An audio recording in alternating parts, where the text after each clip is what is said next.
to look at analyzing the perspective of one specific person in your practice essay, and that's Mr. DeWitt.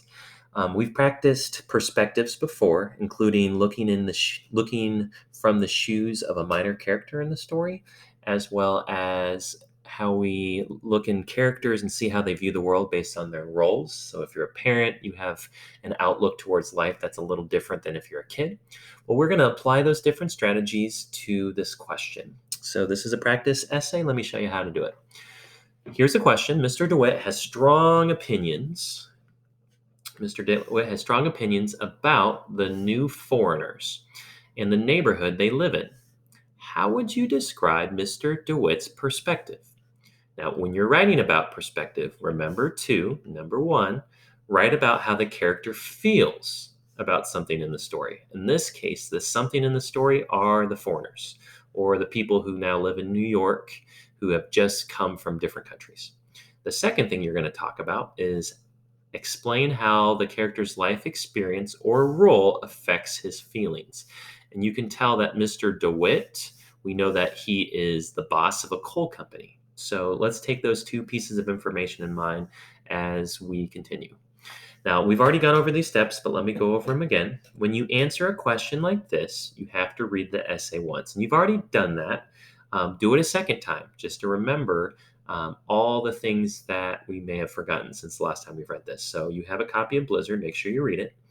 Now, read it a second time more closely. And as you read it closely, highlight words and phrases that answer the question. And if you remember, some of the things that we are looking for is how does Mr. DeWitt feel? And how does his life experience or role affect his feelings? So we're going to be highlighting that type of information. Once we've read it and we've started highlighting, you're going to think about all the highlights that you've made. So I went ahead and did this. And you can kind of read my highlights on line 19, and hopefully you did this as well, or at least maybe wrote some notes down.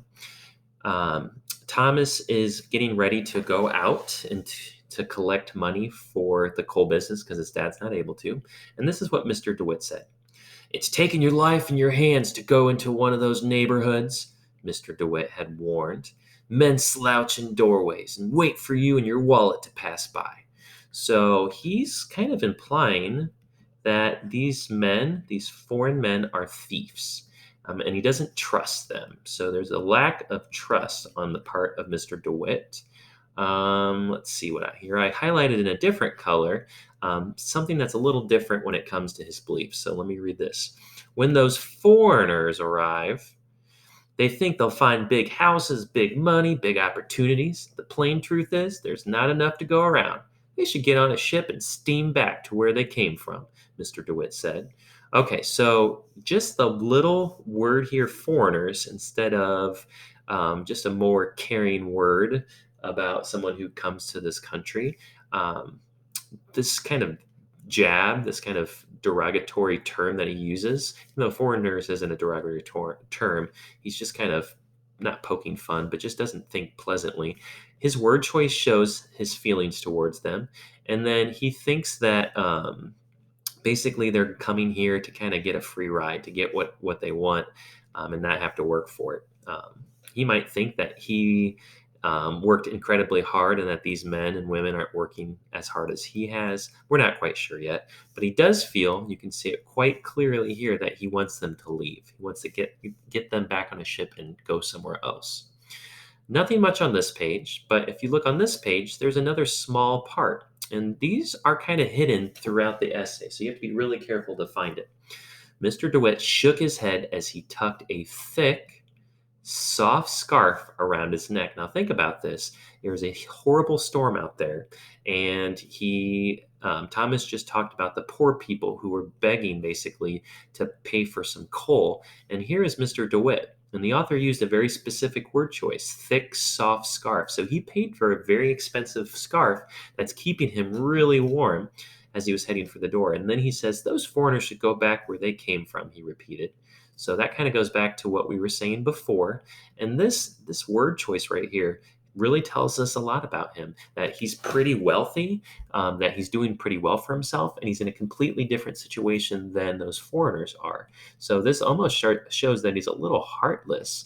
He doesn't have much care for the poor, that he's really disconnected from them. So all these are pieces of evidence that we can use in our essay. Okay, so after we've kind of thought about what we've highlighted, we need to restate the question at the very beginning of your response. So here's my response.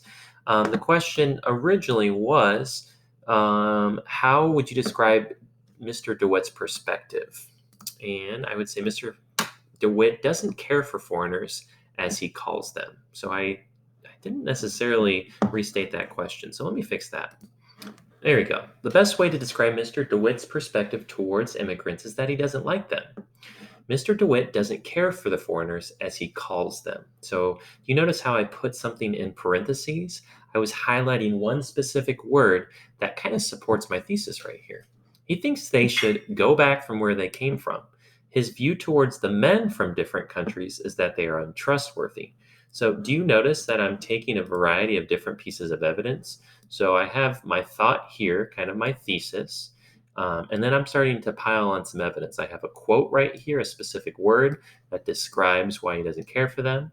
I think right here I have a good piece of evidence that is another larger quote that goes back to supporting my thesis.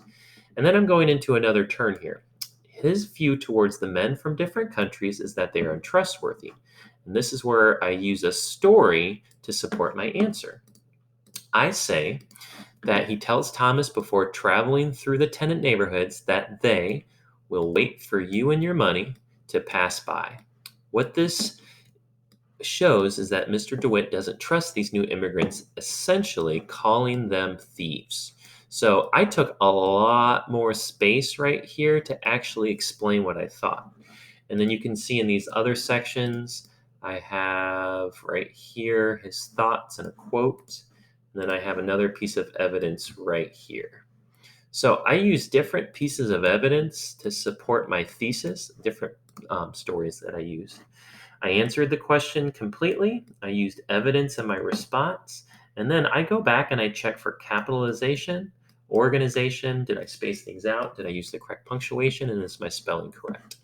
And that's what you're going to do when you actually do the real essay. All the steps that I showed right here, including finding evidence as you read through here. And it's hidden. It's kind of tucked in different places that you have to read carefully for.